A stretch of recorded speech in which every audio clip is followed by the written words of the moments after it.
Part 4. You will hear a lecture about English language.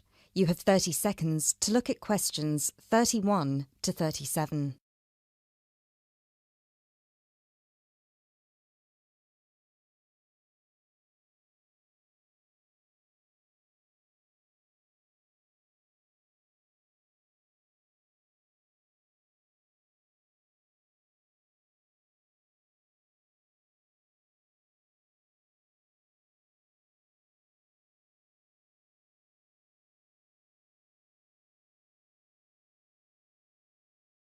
Those of you who were here last week will remember that we talked about the journey of the English language from its early Indo-European origins through to Old English, Middle English, and then to early and late modern English before it reached the form that it has today.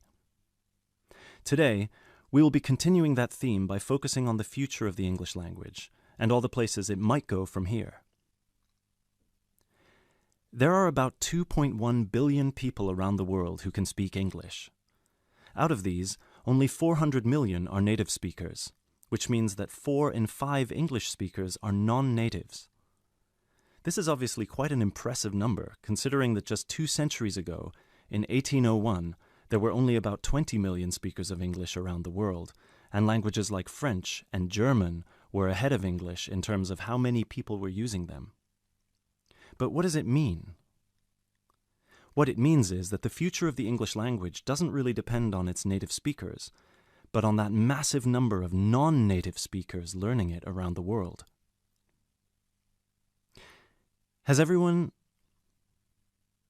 heard the term pidgin before, or Creole?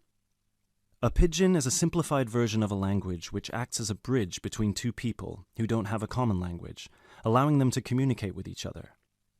While a Creole is a language that evolves from a pidgin, with the difference that it is fully formed with clear grammatical rules and vocabulary. There are currently dozens of pidgin and Creole languages based on English around the world, for example, Nigerian pidgin or Jamaican patois. These languages are also known as Englishes. What's interesting about these Englishes is how different they sound to, for lack of a better term, proper English. Take the word trousers, for instance. In Sheng, which is a Kenyan Creole language, they're called longi because they're long. But even versions of English that are recognized as official variations or dialects still differ greatly from each other. Americans and Jamaicans would call the back of a car where you store your luggage the trunk. Britons, Australians, Canadians, and other Commonwealth countries would call it the boot. A subway in the UK is a tunnel under a road that allows pedestrians to cross safely. In the US, it's an underground train. You might think of these differences as minute, but when you take into account the dozens of different versions of English out there, a very intriguing parallel arises with another language from the past: Latin. Latin, too, used to be a lingua franca. Nowadays, it's all but dead, spoken only by a few clerics and scholars. At some point in history, it splintered into various different languages which became known as Romance languages. For example, Spanish, Italian, or French. There are some that theorize that the same thing might happen to English in the near or distant future, that all these Englishes we have today in different countries will continue to develop, so pidgins will turn into Creole languages, and Creole languages will turn into just languages, and English itself, as we know it today, will disappear, or become less and less important. It's an interesting theory, if nothing else. You now have 30 seconds to look at questions 38 to 40.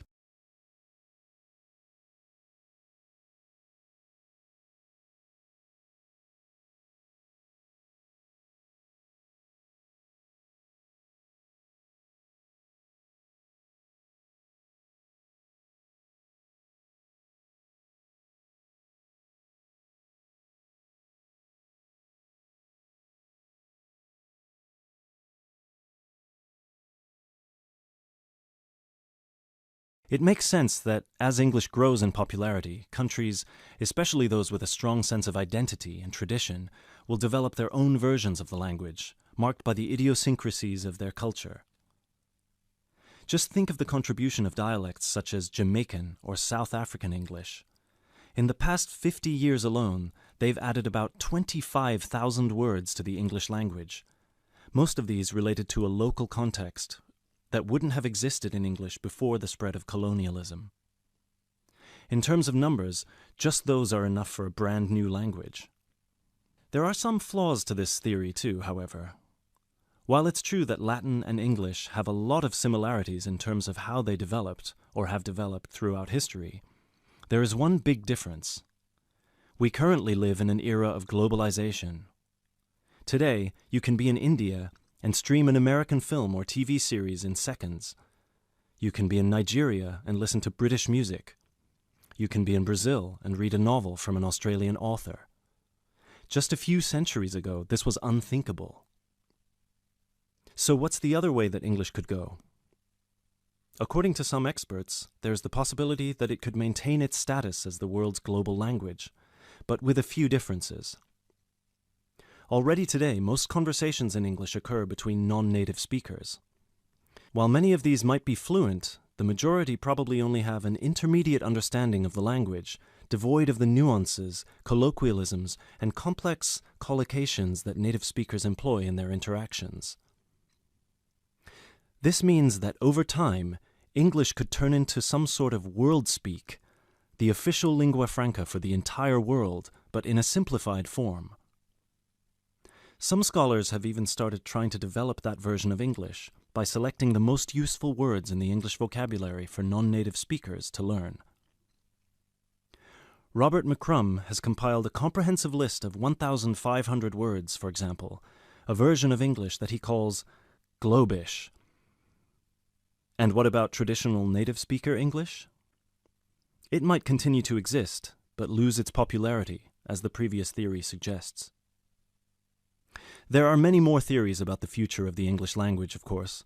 I've only focused on the two main ones because they clearly demonstrate our uncertainty when it comes to how this beautiful language will develop. English is in a unique, unprecedented position. No other language has achieved the same levels of popularity in human history, especially in terms of non-native speakers. So, as this is clearly uncharted territory, only time will be able to tell us what will happen. That is the end of Part 4. You now have half a minute to check your answers.